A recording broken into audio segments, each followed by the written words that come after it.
جناب حضرت العلامہ سید العلم আলমানি সাহেব বারাকাল্লাহু ফি হায়াতিহি এরপরে আপনাদের সম্মুখে গুরুত্বপূর্ণ আলোচনা পেশ করবেন জনাব হযরত মাওলানা মোহাম্মদ আব্দুল্লাহ নবী সাহেব ঢাকা।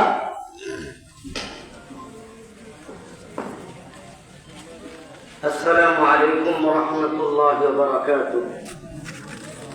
الحمد لله وكفى وسلام على عباده الذين اصطفى. أما بعد فقد قال الله تعالى في كلامه المجيد والفرقان الحميد: أعوذ بالله من الشيطان الرجيم. بسم الله الرحمن الرحيم. طه ما أنزلنا عليك القرآن لتشقى إلا تذكرة لمن يخشى تنزيلا ممن والسماوات العلى. وعن معاوية رضي الله تعالى عنه أنه قال: قال رسول الله صلى الله عليه وسلم: من يرد الله به خيرا يفقهه في الدين وإنما أنا قاسم الله يعطي. رواه البخاري. রামু উপজেলার অন্তর্গত দক্ষিণ মিঠাছড়ি চাইলা তলি রাশিদিয়া আজিজুল উলুম মাদ্রাসার 38তম বার্ষিক সভার মুহতারাম জনাব সভাপতি আমার পূর্বে অত্যন্ত গুরুত্বপূর্ণ আলোচনা করেছেন বিশিষ্ট ইসলামী চিন্তাবিদ জামিয়াতুন নূর আল ইসলামিয়ার মুহতারাম মহাপরিচালক হযরতুল আল্লামা হযরত মাওলানা মুফতি ওবায়দুল্লাহ হামজা সাহেব দামাত বারাকাতুহুল আলিয়া। আর আলোচনা করেছেন হযরত মাওলানা মুফতি জুবাইর হোসেন কাসিম সহ অন্যান্য হযরত উলামায়ে কেরাম। আমি আপনাদের সম্মুখে আমার সময় হলো আধা ঘন্টা। আপনারা তো দেখেছেন যে আজকে বক্তার খুব চাপ ছিল, মাশাআল্লাহ। এত বক্তা যে সময় দেওয়া যাচ্ছিল, সবাই আন্তর্জাতিক মানের। তা আমরা দুইটা অতিরিক্ত বক্তা পেয়েছি। একটা হলো আমাদের মাদারে ইলমি দারুল দেওবন্দের মুহাদ্দিস সাহেবের বয়ান, আর একটা হলো আমার উস্তাদ হযরত মাওলানা খুরশিদ আলম কাসিমি দামাত বারাকাতুহুল আলিয়া তার বয়ান। এটা মাদ্রাসার জন্য অনেক বড় সৌভাগ্যের বিষয় যে সব মাদ্রাসায় তো উলামায়ে কেরাম এভাবে আসে না, কিন্তু এই মাদ্রাসা কে মহব্বত করে এই জন্য অনেকে এই মাদ্রাসায় আসেন। আলহামদুলিল্লাহ। এই মাদ্রাসায় যিনি মুহতামিম আমার অত্যন্ত মহব্বতের এবং আমার বড় ভাই, আমার সাথী হযরত মাওলানা নিয়ামতুল্লাহ সাহেব দামাত বারাকাতুহুল আলিয়া। প্রতি বছরই আমি দেখি যে একটা করে তালা বাড়তেছে মাদ্রাসার। আল্লাহ তাআলা এই মাদ্রাসার আন্দোলনী এবং বাহ্যিক সব ধরনের তারাক্কি নসিব করুন। সকলে বলেন আল্লাহুম্মা আমিন। আমি আপনাদের সম্মুখে কোরআনে কারীমের সূরা তাহা থেকে কয়েকটা আয়াত তেলাওয়াত করেছি। এই আয়াতগুলোকে সামনে রেখে আমার বিষয়বস্তু হলো ধর্মীয় শিক্ষার গুরুত্ব, ধর্মীয় শিক্ষার গুরুত্ব এবং তার ফজিলত। এই বিষয়ের উপর কিছু কথা আলোকপাত করব ইনশাআল্লাহ তাআলা। মুহতারাম হাজিরিন, পৃথিবীতে হক এবং বাতিলের মাঝে পার্থক্য করার জন্য এবং কোনটি আল্লাহ তাআলার ইবাদত আর কোনটি গায়রুল্লাহর ইবাদত, এই পার্থক্য করার জন্য একটিমাত্র কষ্টি পাথর আছে, সেটা হলো কোরআনের এলেম, হাদিসের এলেম, ইলমে দ্বীন। ইলমে দ্বীন ছাড়া কোনটা হক আর বাতিল, কোন সত্য আর মিথ্যা, এর মধ্যে ব্যবধান করার কোন রাস্তা পৃথিবীর মানুষের কাছে নাই। কোনটা শিরক, কোনটা বেদাত, কোনটা কুফর, এটা বোঝার জন্য মাপকাঠি হলো এলেম। পৃথিবীর মধ্যে যারা এই জ্ঞান এবং এলেম শিক্ষা করে তারা উপরে ওঠে, আর যারা শিক্ষা লাভ করে না, জ্ঞান চর্চা করে না, তারা নিচে নেমে যায়। ওই জাতি তত বেশি উন্নত যারা বেশি লেখাপড়া করে তারা উন্নত, আর যারা লেখাপড়া করে না, শিক্ষা দীক্ষা যাদের মধ্যে নেই, তারা হলো নিম্ন বেশি।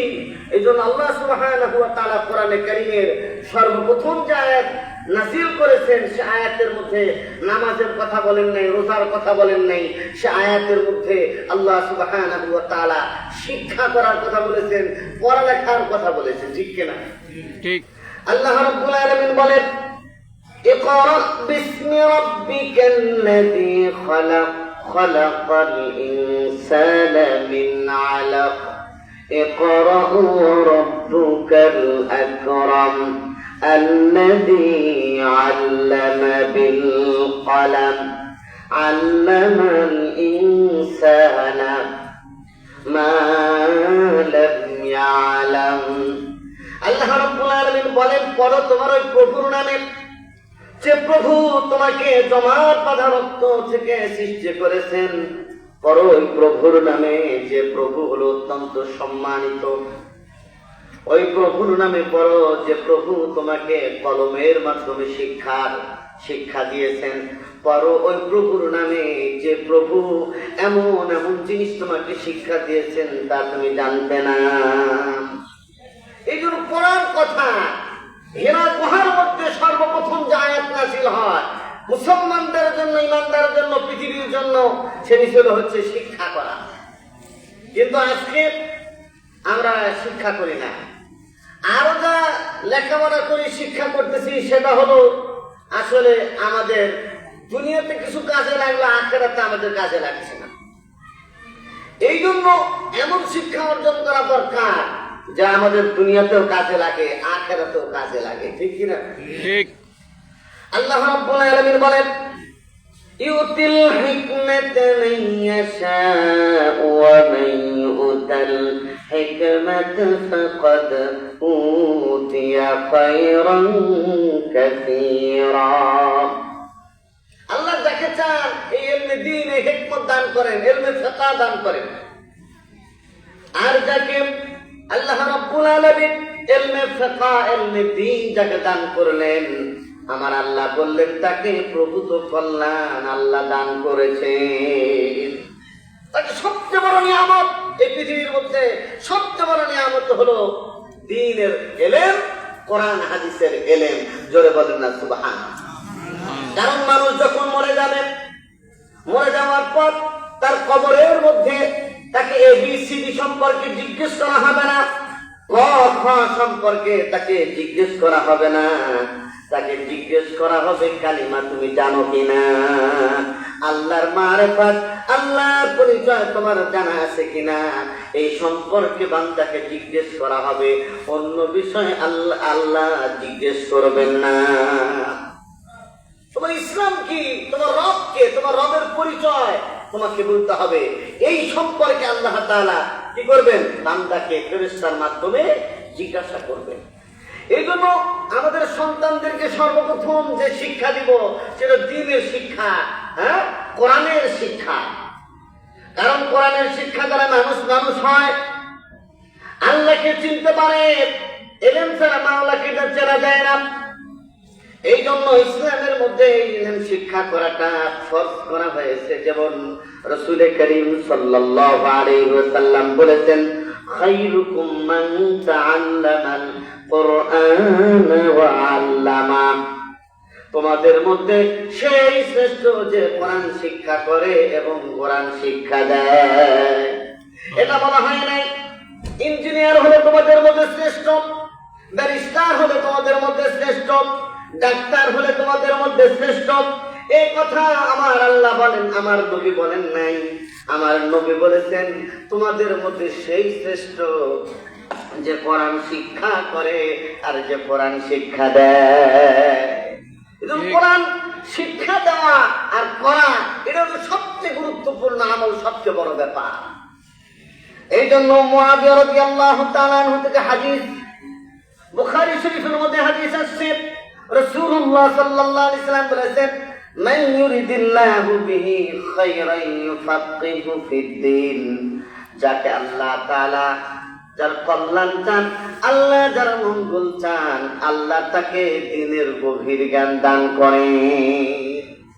সুতরাং যারা হাফেজ হওয়ার তৌফিক হচ্ছে, যারা এরকম মাওলানা হওয়া, আলেম হওয়ার সুযোগ পাইল, তাদের কথা মনে করা উচিত আমার আল্লাহ তাআলা আমাকে মহব্বত করেন, এই জন্য তার খাস এলেম আমাকে শিক্ষা দিচ্ছেন। এই লাইনে আসার তৌফিক আল্লাহ তাআলা আমাকে এই জন্যই দান করেছেন যে আল্লাহ তাআলা আমার সাথে কল্যাণের এবং খায়রের ফয়সালা করতে চান। এই জন্য একটু আগে পাগড়িল, দস্তারে ফজিলত, অন্যান্য জায়গায় তো অনেক কিছু দেওয়া হয় বা অনেক দুনিয়াতে অনেক প্রলোভন, অনেক পুরস্কার দেওয়া হয়, কিন্তু যারা কোরআনের হাফেজ হল তাদের কি মর্যাদা, তাদের বাপ মায়ের কি মর্যাদা। আল্লাহর নবী বলেন, আল্লাহ রাব্বুল আলামিন জান্নাতের মধ্যে যখন হাফেজ সাহেবদেরকে জান্নাতে প্রবেশ করাবেন, তখন আল্লাহ তাআলার পক্ষ থেকে বলা হবে, ইকরা ওয়ারতাকি ওয়ারাতিল কামা কুনতা তুরাতিলু ফিদ দুনিয়া ফাইন্না মানজিলাতাকা ইনদা আখিরি আয়াতিন তাকরাউহা। করতে থাকো আর উঠতে থাকো, তোমার পড়া যেখানে শেষ, তোমার মর্যাদা হচ্ছে জায়গা শেষ। সুতরাং একজন হাফেজ যখন তেলাওয়াত শুরু করে দিবেন, আলহামদুলিল্লাহি রাব্বিল আলামিন আর রহমানির রহিম মালিকি ইয়াউমিদ্দিন ইয়াকা না'বুদু ওয়া ইয়াকা নাস্তাঈন। একটা করে আয়াত পড়বে আর একটা করে জান্নাতের মাকাম, তার মর্যাদা বাড়তে থাকবে। এভাবে করে যে কটা আয়াত তেলাওয়াত করতে পারবে ওই পর্যন্ত তার মাকাম হয়ে যাবে। সাধারণ মানুষ যারা আছে, যারা 7টা 10টা আয়াত তেলাওয়াত করবে, তাদের ওরকম মর্যাদা হবে, কিন্তু একজন হাফেজে কোরআনের মর্যাদা হবে, তাকে আল্লাহ রাব্বুল আলামিন 6666 তালা বিশিষ্ট জান্নাতের মালিক বানায়া দিবে। সুবহানাল্লাহ। তাকে এই মর্যাদা তাকে দেওয়া হবে। এই জন্য শুধু তাই নয়, আর হাফেজ সাহেব যে আছে, যে হাফেজ হলো, তার পরিবারের মধ্যে থেকে 10 জনকে সুপারিশ করতে পারবেন যাদের জন্য জাহান্নাম ওয়াজিব হয়ে গেছে। আল্লাহ রাব্বুল আলামিন বলবেন, ও হাফেজ সাহেব, তোমার পরিবারের মধ্যে থেকে যাদেরকে তোমার পছন্দ হয় এমন ব্যক্তিগুলোকে তুমি সুপারিশ করে জান্নাতের মধ্যে নিয়ে যাও। আর হাফেজের পিতাকে কিয়ামতের দিন আল্লাহ রাব্বুল আলামিন একটা নূরের তাজ পরাবেন, নূরের টুপি। মানুষ দেখে আশ্চর্য হয়ে যাবে যে এটা কি ব্যাপার, এত দামি আর এত সূর্যের আলোর মতো ঝলমল করছে, এটা কার? তখন মানুষ বলা বলি করতে থাকবে, এটা হাফেজ সাহেবের পিতা, হাফেজ সাহেবের বাবা। এই জন্য তার মর্যাদা। এই জন্য আমি আপনাদেরকে বলে যাই, আপনারা সর্বপ্রথম আপনার সন্তানকে কোরআন শিক্ষা দিবেন, মক্তবে পাঠাবেন, হাফেজখানায় পাঠাবেন। তারপরে যতটুকু পড়তে পারে মুসলমান হওয়ার পরে তারপরে তাকে কিন্ডারগার্টেন স্কুলে অথবা কলেজে তাকে পাঠাবেন। তা না হলে নাস্তিক হয়ে আপনার সন্তান বের হবে। এই জন্য সন্তানকে সর্বপ্রথম দ্বীন শিক্ষা দেওয়া, এটা সন্তানের অধিকার। আল্লাহ নবী বলেছেন, মা নাহালা ওয়ালিদুন লিওয়ালাদি আল-আদাবুস সালেহ। তিরমিজি শরীফের হাদিস। রাসূল বলেছেন, কোন পিতা তার সন্তানকে উত্তম কোন হাদিয়া উপহার দেয় না, উত্তম উপহার যা দেয় সেটা হলো উত্তম শিক্ষা, উত্তম আদব। এটা হলো পিতার তরফ থেকে সন্তানের বড় হাদিয়া। আমরা চিন্তা করি আমি মারা যাওয়ার পরে সন্তান থাকবে কোথায়, খাবে কি, এই জন্য আমরা ফিকির করি কিন্তু সর্বপ্রথম চিন্তা করা দরকার আমার সন্তান যেন আদর্শ মানুষ হতে পারে। এই জন্য সর্বপ্রথম তার পিতামাতাকে চিন্তা করা দরকার। বহু আগের কথা, এক কাজী সাহেব অনেক উল্টাপাল্টা করেছে, কিন্তু মরে যাওয়ার আগে তার মধ্যে একটা অনুভূতি আসছে, বুঝাচ্ছে। স্ত্রীকে বলছে যে টাকা নাও, তোমার পেটের মধ্যে আমার যে সন্তান, ছেলে হোক আর মেয়ে হোক, সন্তান বড় হয়ে যাওয়ার পর মাদ্রাসায় ভর্তি করে দিবে। সন্তান হওয়ার আগেই তার পিতা দুনিয়া থেকে বিদায় হয়ে গেছে, কাজী সাহেবের বিদায় হয়ে গেছে। সন্তান হওয়ার পর সন্তান যখন হাঁটি পা পা করে 7 বছরে যখন উপনীত হল, তখন কাজী সাহেবের ওসিয়ত অনুযায়ী সন্তানটাকে মাদ্রাসায় নিয়ে হুজুরের কাছে গিয়ে বলল, হুজুর সাহেব, এই যে সন্তান, কাজী সাহেবের সন্তান, কাজী সাহেব মরে যাওয়ার আগে এই ওসিয়ত করে গেছে, সুতরাং সন্তানটাকে আপনি দিন শিক্ষা দিয়ে হাফেজ বানাবেন, আলেম বানাবেন। যখন এই সন্তান মাদ্রাসায় ভর্তি করলো আর শুরু করে দিল, আউযু বিল্লাহি মিনাশ শাইতানির রাজীম, বিসমিল্লাহির রাহমানির রাহিম। কবরের মধ্যে কাজী সাহেব যেহেতু নামাজি ছিল না এবং নেককারও ছিল না, এই জন্য কবরের মধ্যে জাহান্নামের আগুন, জাহান্নামের আযাব শুরু হয়ে গেছে। কিন্তু যখন আল্লাহর নাম রহমান এবং রাহিম পড়া শুরু করে দিল, তার মাসুম বাচ্চা আল্লাহ তাআলার রহমতের সাগরে ঢেউ এসে গেল। আল্লাহ রাব্বুল আলামিন বললেন, ফেরেশতা যাও, ওই যে কাজী সাহেব যার কবরের মধ্যে জাহান্নামের আগুন দাউ দাউ করে জ্বলে, ওই জাহান্নামের আগুনটা বন্ধ করে দাও, কারণ তার সন্তান দুনিয়াতে আমার নাম জপে, আমি মহান আল্লাহ তাকে শাস্তি কখনো দিতে পারি না। এই জন্য সন্তানকে আপনি যদি মাদ্রাসায় পড়ান, একটা রাখতে হবে, সেটা হলো যে এই সন্তান আপনার জানাজাটা তো পড়াতে পারবে, ঠিক কিনা? এটা তো অনেক বড় ব্যাপার। এই জন্য সন্তানকে আগে সর্বপ্রথম দিন শিক্ষা দিবেন। অনেক ইংরেজি শিক্ষকরা আছে যে ওরা জানাজার সময় আযান দিতে শুরু করে দেয়, মনে করে যে অন্য সময় তো আযান দেওয়া লাগে, জানাজার নামাজও আযান দেয়, আবার হাত উঠায় ভাবে আল্লাহু আকবার যখনই বলি সে তখন হাত উঠায়, মানে কি এরকম নাম তো না। এই জন্য প্রিয় ভাইরা, এই জন্য এলেম হাসিল করা, কোরআনের জ্ঞান শিক্ষা করা, যে জ্ঞান শিক্ষা করার জন্য আল্লাহ তাআলা বলেছেন সেটা শিক্ষা করা, এটা আমাদের জন্য জরুরি।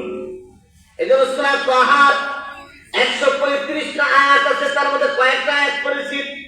আল্লাহ রাব্বুল আলামিন তার নবীকে লক্ষ্য করে বলেছেন, তাহা মা আনজালনা আলাইকাল কুরআনা লিতাশকা। কেউ বলছেন তাহা এটা নবীর নাম, কেউ বলছেন সূরার নাম, কেউ বলছেন এটা আল্লাহ তাআলার নাম, কেউ বলছেন তাহা এর অর্থ হলো ইয়া হাবিবি, কেউ বলছেন, কোন মুফাসসির বলেছেন ইয়া রাজুলু, অর্থাৎ হে ব্যক্তি। কারণ যখন কোরআন নাযিল করা হলো আরবের মধ্যে কোরআনের বিরুদ্ধে বিষোদ্গার শুরু হয়ে গেল। বলল যে কোরআন এতটাই ভারী, এতটাই কষ্টদায়ক, যারাই পড়ে তাদের রাত্রে ঘুম নাই, দিনের বেলায় তাদের আরাম নাই, সুতরাং কোরআনের কাছে যেও না। কোরআনের কাছে গেলে, মুহাম্মাদের কাছে গেলে তোমরা বিভ্রান্ত হয়ে যাবে। আল্লাহ রাব্বুল আলামিন বলেন, তাহা মা আনজালনা আলাইকাল কুরআনা লিতাশকা। হে রাসূল, হে আমার প্রিয় হাবিব মুহাম্মদ সাল্লাল্লাহু আলাইহি ওয়াসাল্লাম, আমি যে আপনার উপর কোরআন নাযিল করেছি আপনাকে কষ্ট দেওয়ার জন্য, ক্লেশ দেওয়ার জন্য এই কোরআনটা আমি নাযিল করি না, ইল্লা তাযকিরাতাল লিমান ইয়াখশা। যারা আল্লাহকে ভয় করে, আল্লাহর ডর যাদের মধ্যে আছে, আল্লাহকে ভয় করে যারা চলবে, তাদের নসিহতের জন্য আমি আল্লাহ তাআলা এই কোরআন আপনার উপর নাযিল করেছি। প্রথম জামানায় রাসূলুল্লাহ সাল্লাল্লাহু আলাইহি সাল্লাম রাত্রিতে সারা রাত তাহাজ্জুদ করতেন, সারা রাত নামাজ পড়ার কারণে, নফল নামাজ পড়ার কারণে পাটা ফুলে যেত, পাটা পানি জমে যেত, এজন্য বদনাম শুরু করে দিয়েছিল। যখন আয়াত নাযিল হয়ে গেল তখন থেকে রাসূলুল্লাহ সাল্লাল্লাহু আলাইহি ওয়াসাল্লাম রাত্রের শুরু অংশে কিছু ঘুমায় নিতেন, তারপরে সারা রাত তাহাজ্জুদ পড়তেন। আগের দিনে এই তাহাজ্জুদটা ফরজ ছিল, ওয়াজিব পর্যায়ের ছিল, কিন্তু এখন এটা নফল হয়ে গেছে। এই জন্য এই কোরআনটা মানুষের হেদায়েতের জন্য, নসিহতের জন্য আল্লাহ সুবহানাহু ওয়া তাআলা এটাকে নূরের কিতাব বানায়া আল্লাহ তাআলা দুনিয়ার বুকে প্রেরণ করেছেন। যারা কোরআন পড়ে, এই কোরআনের সাথে সম্পর্ক রাখে, তাদেরকে আল্লাহ তাআলা আলোকিত মানুষ বানায় দেন। জোরে বলেন না সুবহানাল্লাহ। এই কোরআন যারা পড়ে এবং কোরআনের উপর আমল করে তাদের কি ফজিলত। মান ক্বালা বিহি সাদাকা, কোন বক্তা যদি কোরআন দিয়ে কথা বলে, সত্য কথা বলে, জোরে বলে আল্লাহু আকবার। আল্লাহু আকবার। কেউ যদি কোরআন দিয়ে ফয়সালা করে তাহলে সে সঠিক ফয়সালা করে। এখন বর্তমানে বাংলাদেশে আপনারা আওয়ামী লীগের শাসনও দেখেছেন, বিএনপির শাসনও দেখেছেন, কত ধরনের শাসন দেখেছেন, গণতন্ত্র, সমাজতন্ত্র, সবকিছু দেখেছেন। একটা দেখা বাকি আছে, সেটা হলো খেলাফত আলা মিনহাজিন নবুওয়া, ঠিক কিনা? এটা দেখা বাকি আছে। এই জন্য আগামী দিনে আল্লাহর রাজ, খেলাফত, রাষ্ট্র ব্যবস্থা প্রতিষ্ঠা করার জন্য ইসলামের পক্ষে আমাদের থাকতে হবে। রাজি আছেন নাকি? ইনশাআল্লাহ। কারা কারা রাজি আছেন হাত উঠায় দেখান। মাশাআল্লাহ, আল্লাহ তাআলা সবাইকে তৌফিক দান করুন। আমিন। কিছু লোক ডিস্টার্ব করতেছে, ঠিক কিনা? আগামী দিনে ইসলাম ক্ষমতায় আসবে, এটা বরদাস্ত হচ্ছে না তাদের, ঠিক কিনা? এই জন্য বিভিন্ন ভাবে সংঘাত লাগিয়ে দেওয়ার জন্য, আমার প্রিয় মাতৃভূমির মধ্যে সংঘাত লাগিয়ে দেওয়ার জন্য বিদেশি চক্র কাজ করতেছে, ঠিক কিনা?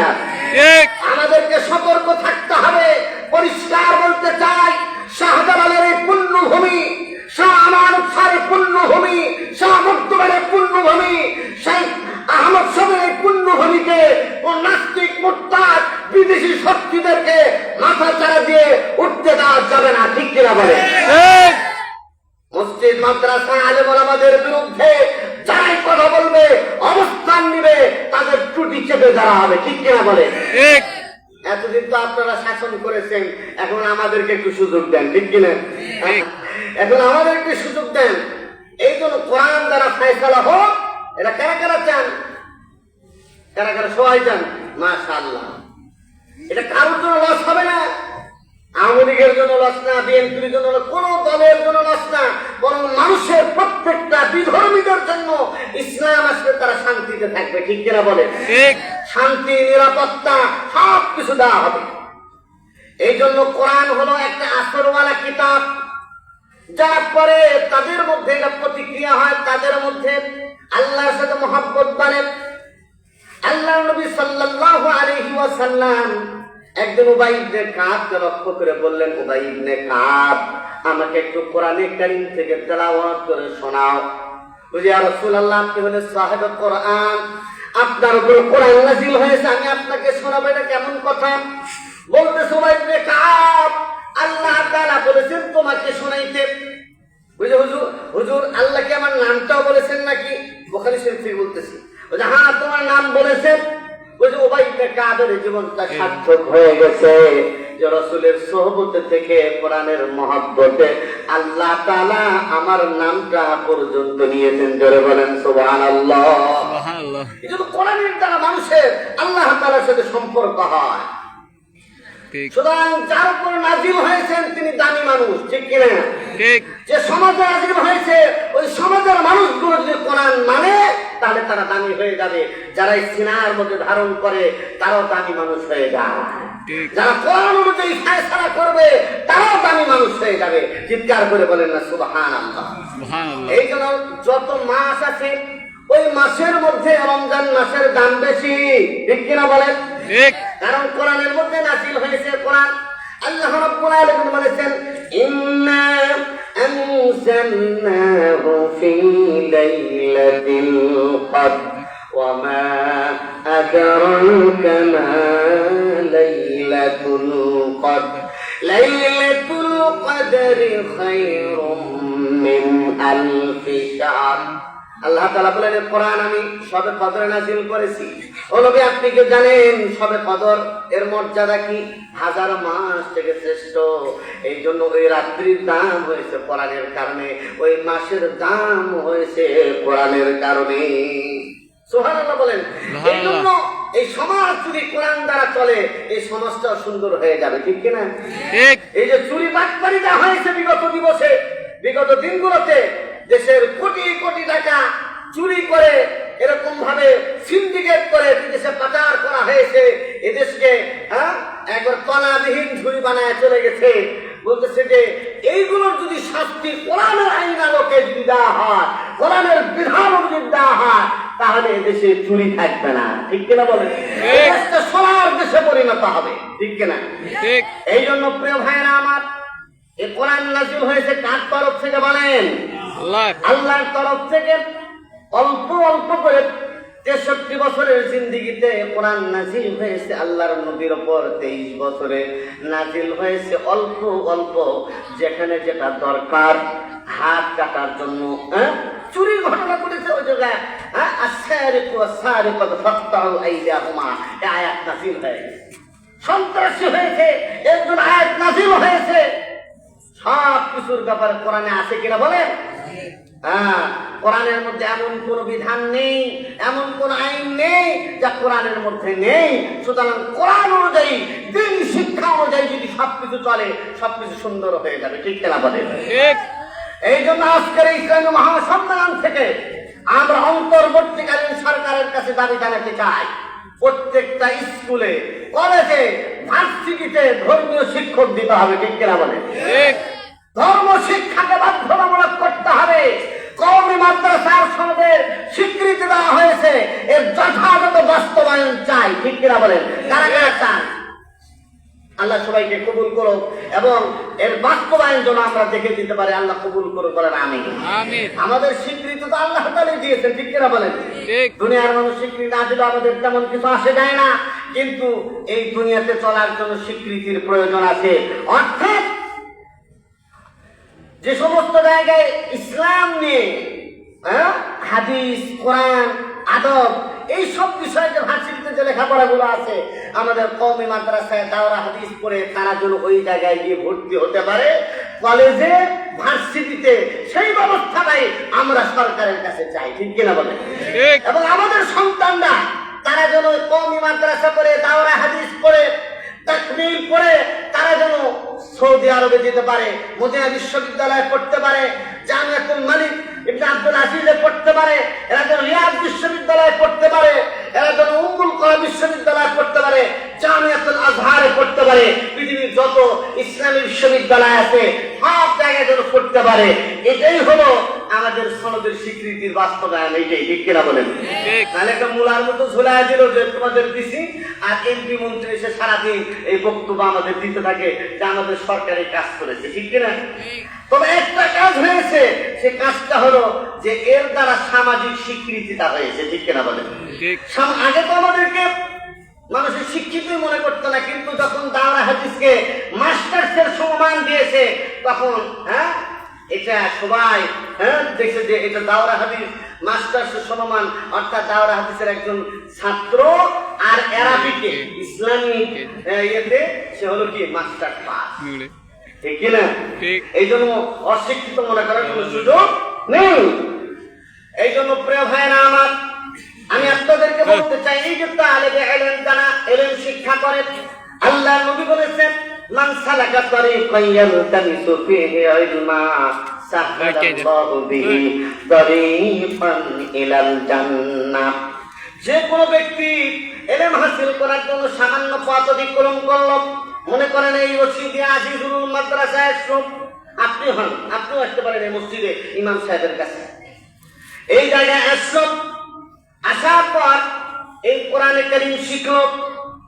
আল্লাহ নবী বলছেন যখনই কোরআন শিক্ষার জন্য সামান্য পথ অতিক্রম করলো, ওই ব্যক্তির জন্য আল্লাহ তাআলা জান্নাতের পথটাকে সহজ করে দিবেন।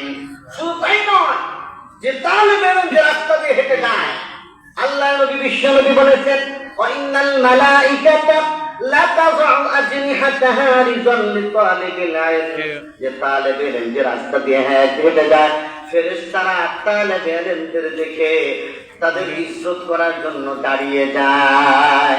কোন কোন রাওয়ায়াত আছে যে নূরের পর ছায়া দেয়। এটা কোনো সাধারণ মর্যাদা নয়, এটা অনেক বড় একটা মর্যাদার বিষয়। এই জন্য প্রিয় ভাইয়েরা, সন্তানকে আলেম বানিয়ে, সন্তানকে হাফেজ বানিয়ে কখনো নিজেকে দুর্বল মনে করবেন না, নিজের মধ্যে হীনমন্যতায় ভুগবেন না।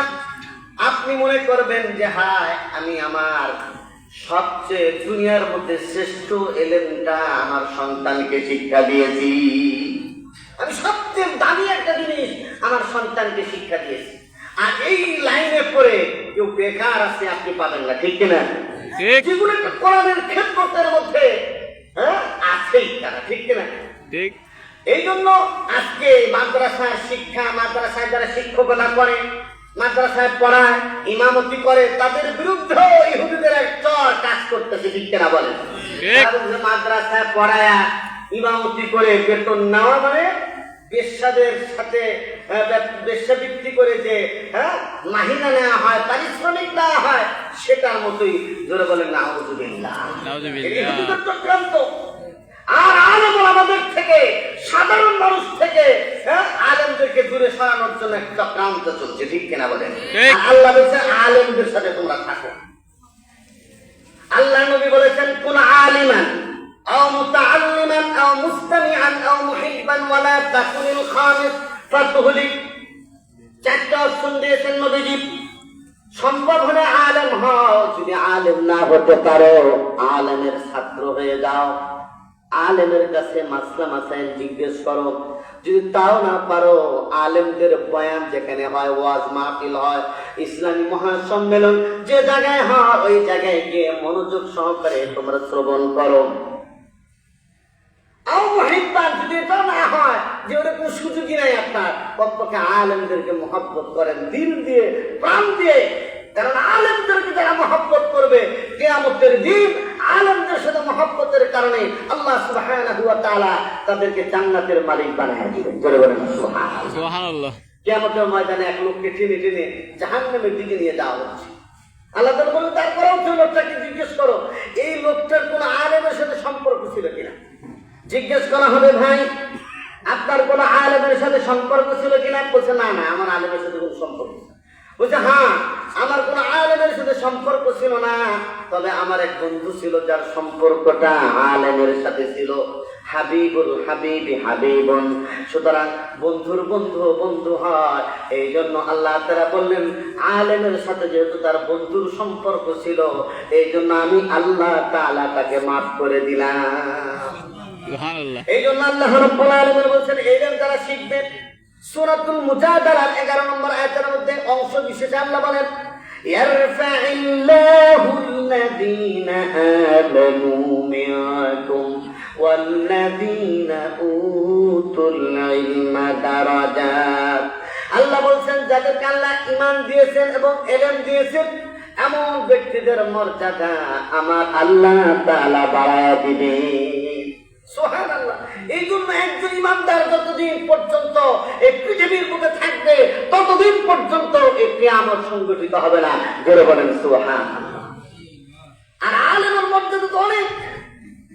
রাসূল বলেছেন বুখারীর হাদিস, ফজলুল আলিমি আলাল আবিদি কাফজলি আলা আদনাকুম। রাসূল বলেছেন আলেমের ফজিলত হলো এমন যেরকম আমার ফজিলত সাধারণ মানুষের উপর। সাধারণ মানুষের উপর নবীজির মর্যাদা কেমন? সুতরাং আলেমের মর্যাদা হলো পৃথিবীর যত মানুষ আছে সব মানুষের মধ্যে আলেমের মর্যাদা, ইলমের মর্যাদা সবচেয়ে বেশি। জিজ্ঞাসা করে বলেন না সুবহানাল্লাহ। আল্লাহ নবী বুখারীর আরেক রাওয়ায়াতের মধ্যে বলেছেন আল উলামা ওয়ারাসাতুল আম্বিয়া। উলামা একরাম হলো নবীগণের উত্তরসূরি। এটা একটা ফজিলতের বিষয় যে নবীদের যে কাজ আলেমদের সে কাজ, নবীদের কাছাকাছি তাদের অবস্থান, ঠিক কিনা? জোরে বলেন। নবীদের উত্তরসূরি।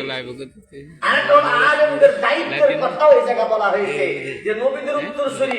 নবীরা যে দাওয়াতের কাজ করেছেন, তালিমের কাজ করেছেন, তাজকিয়ার কাজ করেছেন, জিহাদ ফি সাবিলিল্লাহর কাজ করেছেন, সুতরাং আলেমদের দায়িত্ব হলো নবীওয়ালা ওই সমস্ত কাজগুলো আঞ্জাম দেওয়া, ঠিক কিনা? কিছু লোক আছে দাওয়াত তাবলীগ করে, ঠিক কিনা? তারা বলে আলেমরা তো তাবলীগই করে না, সে কি করে এটা কি? আরে ভাই, তাই তৈরি করবো মাদ্রাসা থেকে আলেমরা, ঠিক কিনা বলেন? পীর সাহেব তৈরি করে, ওলামায়ে কেরাম, মুজাহিদ তৈরি করা হয়, ওলামায়ে কেরাম আল্লাহর রাস্তায় যারা সংগ্রাম করে, যারা রাজনীতি করে, তৈরি করা হয় মাদ্রাসা থেকে, ঠিক কিনা বলেন? ঠিক। একজন ব্যক্তি যদি সারা জীবন তাবলীগে সময় লাগায়, আলেম হবে? আলেম হবে না, তাই হবে মুবাল্লিগ হবে, আলেম হতে পারবে না, ঠিক কিনা? ঠিক। এই জন্য আল্লাহ তাআলা কোরআনে কারীমের মধ্যে বলেছেন, হাল ইয়াস্তাবিল্লাযীনা ইয়া'লামুনা ওয়াল্লাযীনা লা ইয়া'লামুন। যারা আলেম আর যারা আলেম না, তারা কোশ্চিনকালেও বরাবর হতে পারে না, ঠিক কিনা? ঠিক। এই জন্য আলেমদের বাদ দিয়ে দিন কোনো কাজ হতে পারে না, তাবলীগ হতে পারে না, তাজকিয়া হতে পারে না, তালিমের কাজ হতে পারে না, জিহাদি কাজ হতে পারে না, কোন কাজ, শরীর কোন কাজ আলেমকে বাদ দিয়ে হতে পারে না, ঠিক কিনা বলে? ঠিক। আলেমদের বাদ দিয়ে যেটা হবে সেটা হলো বিভ্রান্তি, সেটা হলো গোমরাহের রাস্তা, ঠিক কিনা বলে? ঠিক। এই জন্য প্রিয় ভাইরা আমার, আলেমরা যখন ডাক দিবে, আলেমদের সাথে থাকবেন কিনা? কারা কারা থাকবেন? থেকে হাত থাক। নারায়ে তাকবীর, আল্লাহু আকবার। আরো জোরে বলতে হবে তো, আপনাদের তো চেতনাই নেই কিরকম, আর একটু জোরে। নারায়ে তাকবীর, আল্লাহু আকবার। ইসলাম দিন ইসলাম, জিন্দাবাদ জিন্দাবাদ। দুনিয়ার মুসলিম, আলেম ওলামা যেখানে, আমরা আছি সেখানে, পীর মাশায়েখ যেখানে, আমরা আছি সেখানে। নারায়ে তাকবীর, আল্লাহু আকবার।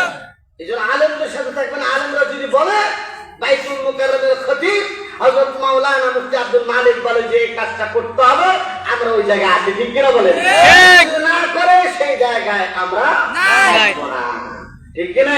ঠিক। এই জন্য প্রিয় ভাইরা আমার, এলেম শিক্ষা করা বড় দায়িত্ব। আল্লাহ কবি শেখ সাদি বলেছেন এবং কবি বলেছেন, ইলমে দি ফিকহ হাস্ত হাদিস ও তাফসীর। ইলমে দ্বীন বলা হয় কোরআনের জ্ঞান, হাদিসের জ্ঞান, ফিকহের জ্ঞান। এছাড়া দুনিয়াতে যত জ্ঞান আছে এটা আসলে প্রকৃত জ্ঞান নয়, কারণ এটার দ্বারা আল্লাহর মারিফাত হাসিল হয় না। এই জন্য ইলমে দ্বীন বলতে এগুলো কি বোঝানো হয়? হ্যাঁ, কোরআন হাদিসের বাহিরে জ্ঞানকে ইলম বলা হয়, ওটাকে হুনার বলা হয়। কি বলা হয়? হুনার। এই হুনার, এটা ব্যাঙের মধ্যে আছে, এটা টিকটিকির মধ্যে আছে, এটা বাবুই পাখির মধ্যে আছে, এটা দুনিয়ার সব প্রাণীর মধ্যে এই জ্ঞানগুলো আছে, ঠিক কিনা বলেন? কিন্তু ইলমে দ্বীন, ইলমে ওহী, এটা শুধুমাত্র আল্লাহ সুবহানাহু ওয়া তাআলা মানুষকে দান করেছেন, আর দুনিয়ার কোন মানুষকে দান নাই। চিন্তা করে বলেন না সুবহানাল্লাহ। সুবহানাল্লাহ। আজকে এই অভিযোগটা তো কমপক্ষে মানুষের মুখ থেকে আর আসে না যে কওমি মাদ্রাসায় জঙ্গি তৈরি হয়। জঙ্গি বলতে চায় কিছু মানুষ, ঠিক কিনা? জঙ্গিবাদের তকমা লাগানো হয়েছে বাংলাদেশের আলেম ওলামাদের উপর, ঠিক কিনা বলে? ঠিক। মাদ্রাসার উপর জঙ্গিবাদের তকমা লাগানো হয়েছে। পরিষ্কার বলে দেই, এখন থেকে আর এই জঙ্গিবাদের তকমা আলেম ওলামাদের বিরুদ্ধে, মাদ্রাসার তালেবের বিরুদ্ধে লাগালে এটা জনগণ বিশ্বাস করবে না, ঠিক কিনা বলে? ঠিক। এটা দিয়ে আর চালানো যাবে না, ঠিক কিনা? ঠিক। হ্যাঁ, এখন দেখেন স্পঞ্জে আছে, ওরাই বড় জঙ্গি, ঠিক কিনা? একজন উকিলকে কি করেছেন আপনাদের চট্টগ্রামের সাইফুল ইসলাম আলিফ নামক একজন উকিলকে আজকে তারা জবাই করে হত্যা করেছে। জোরে বলেন না নাউজুবিল্লাহ। নাউজুবিল্লাহ। শাহজালালের পুণ্যভূমি, শাহ আমানতের পুণ্যভূমি, 360 জনের আউলিয়ার এই পুণ্যভূমির মধ্যে মুসলমানদের রক্ত নিয়ে হোলি খেলবে, এই ধরনের কথা, এই ধরনের কাজ বরদাস্ত করা যায় না, ঠিক কিনা বলে? ঠিক। এই জন্য মুসলমান আমাদেরকে সচেতন হতে হবে, সোচ্চার হতে হবে।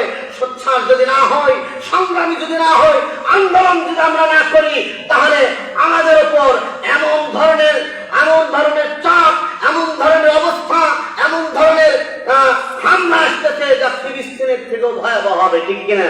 ঠিক। এই জন্য সবাইকে, আমরা সবাই জান দেওয়ার জন্য প্রস্তুত আছি কিনা? ইনশাআল্লাহ। প্রস্তুত থাকলে হ্যাঁ, কারো জান যাবে না। আর যদি বলে না আমি বাঁচবো, আমি ঘরের কোণে থাকবো, আমি এরকম ওই কাজ করবো, মসজিদের কোণে বসে বসে তো কোরআন তেলাওয়াত করবো, লাভ হবে না। বনি ইসরাইলের মধ্যে এরকম কিছু অবস্থা ছিল। আল্লাহ রাব্বুল আলামিন বুখারী তাফসীরে আওয়াজ, ফেরেশতা জিবরাইলকে বললেন, জিবরাইল যাও, অমুক গ্রামের যত জনপদের যত অধিবাসী আছে সবাইকে তুমি ধ্বংস করে দিয়ে আসো। জিবরাইল আলাইহিস সালাম পুরা গ্রাম পরিদর্শন করলেন। পরিদর্শন করার পর মসজিদের মধ্যে গেলেন, দেখলেন এক ব্যক্তি আল্লাহওয়ালা মানুষ, সুবহানাল্লাহ সুবহানাল্লাহ আলহামদুলিল্লাহ আল্লাহু আকবার আল্লাহু আকবার লা ইলাহা ইল্লাল্লাহ পড়তেছে। আল্লাহর কাছে গিয়ে বলল, আল্লাহ, ওই গ্রামের মধ্যে সব মানুষ উল্টা পাল্টা, কিন্তু একজন ব্যক্তিকে দেখলাম মসজিদের মধ্যে বসে বসে তোমার নামের জিকির করে। কি করবো, ওই লোকটার ক্লাসে একটা ভালো মানুষ পাওয়া গেছে। বলছে, যাও ওই লোকটা সহ পুরা এলাকাকে তুমি ধ্বংস করে দাও, উলটপালট করে দাও। কারণ এই লোকটার সামনে যখন জিনা ব্যভিচার হতো, অন্যায় কাজ হতো, শরীয়ত বিরোধী কাজ হতো, নামাজ পড়তো না, সিনেমা দেখতো, ব্লু ফিল্ম দেখতো, অশ্লীল নাচ গান করতো, কিন্তু এই লোকটা ভ্রু কুঞ্চিত হতো না, কপালের মধ্যে কোনো দাগ পড়তো না। এই জন্য ওই লোকটা সহ পুরা এলাকাবাসীকে ধ্বংস করে দাও। এই জন্য শুধু নামাজ পড়লেই নাজাত পাওয়া যাবে না, শুধু জিকির আজকার করলেই নাজাত পাওয়া যাবে না।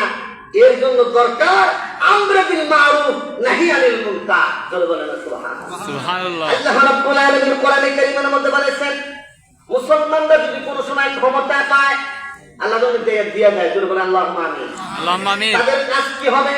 সরকারে আসলে মুসলমানরা কি কাজ করবে? আল্লাহ রাব্বুল আলামিন বলেছেন, আল্লাযীনা ইম্মাক্কানাহুম ফিল আরদি আকামুস সালাতা ওয়া আতাউজ যাকাতা ওয়া আমারু বিল মা'রুফ ওয়া নাহাউ আনিল মুনকার। এক নম্বর কাজ হলো নামাজের কর্মসূচি দিতে হবে, ঠিক কিনা বলেন? ঠিক। বিগত সরকার কি নামাজের কর্মসূচি দিছে? পার্লামেন্টে কি নামাজের কর্মসূচি উঠাইছে? বর্তমানে যারা আছে তারা কি চিন্তা ভাবনা করতেছে? সব হচ্ছে আমেরিকার দোষর, নাহলে ভারতের দোষর, ঠিক কিনা বলে? ঠিক। সুতরাং ওইগুলো দিয়ে হবে না, ওই সমস্ত আমেরিকা, লন্ডন আর ইন্ডিয়া দিয়ে হবে না। মদিনাওয়ালার নবীর যে সিলেবাস ছিল, সেই সিলেবাসে লেখাপড়া করে সেই সিলেবাস কায়েমের মাধ্যমে এক নম্বর সংসদে তাদেরকেই পাঠাতে হবে যারা নামাজের বিল আনবে, ঠিক কিনা? ঠিক। নামাজ কায়েম হলে চুরি ডাকাতি বন্ধ হবে, ঠিক কিনা? নামাজ ইম্মাক্কান্নাহুম ফিল আকামুস সালাহ ওয়া আতাউজ যাকাত, যাকাত দান করা। তারপরে সৎ কাজের আদেশ, অসৎ কাজের নিষেধ, এই চারটা কর্মসূচি। এই চারটা কর্মসূচি যদি বাস্তবায়ন করা হয় তাহলে এই দেশটা সুন্দর হবে, ঠিক কিনা বলেন? এছাড়া যতই পরিবর্তন হোক আর যত এরকম অনেক কিছু আনা হোক, অনেক কর্মসূচি দেওয়া হোক, কি হবে না? কাজ হবে না। আল্লাহ রাব্বুল আলামিন আমাদেরকে ধর্মীয় শিক্ষার গুরুত্ব বোঝার তৌফিক দান করুন। আলেম আমাদের সাথে বাকি জিন্দেগি আমাদের কাটানোর তৌফিক দান করুন। এবং এই মাদ্রাসা রশিদিয়া আজিজুল উলুম মাদ্রাসাকে আল্লাহ কিয়ামত পর্যন্ত কবুল করুন। হাজাত আছে, সমস্ত হাজাত আল্লাহ পূর্ণ করে দিবেন, আমিন। এবং যারা এখানে খেদমতে আছেন, উস্তাদ, তালেবে ইলম, সবাইকে আল্লাহ রাব্বুল আলামিনের দ্বীনের দাঈ এবং মুজাহিদ হিসেবে কবুল করুন। কিছু কথা বললাম, আসলে চাইছিলাম যে সূরা তাহার তাফসীর করব, কিন্তু মাত্র টাইম আমার আধা ঘন্টা, কতটুকু এর মধ্যে কিছু বলে গেলাম। আগামীতে যদি আবার আসি ইনশাআল্লাহ আরো কিছু কথা বলবো। আপনাদের কাছে দোয়া কামনা করে আমার বন্ধুবর হযরত মাওলানা নিয়ামতুল্লাহ সাহেবের দীর্ঘ হায়াত কামনা করতেছি। আল্লাহ তাকে আরো বেশি বেশি করে দিনের খেদমত করার তৌফিক দান করুন। ওয়া আখিরু দাওয়ানা আনিল হামদুলিল্লাহি রাব্বিল আলামিন। আসসালামু আলাইকুম ওয়া রাহমাতুল্লাহ। অসংখ্য শুকরিয়া।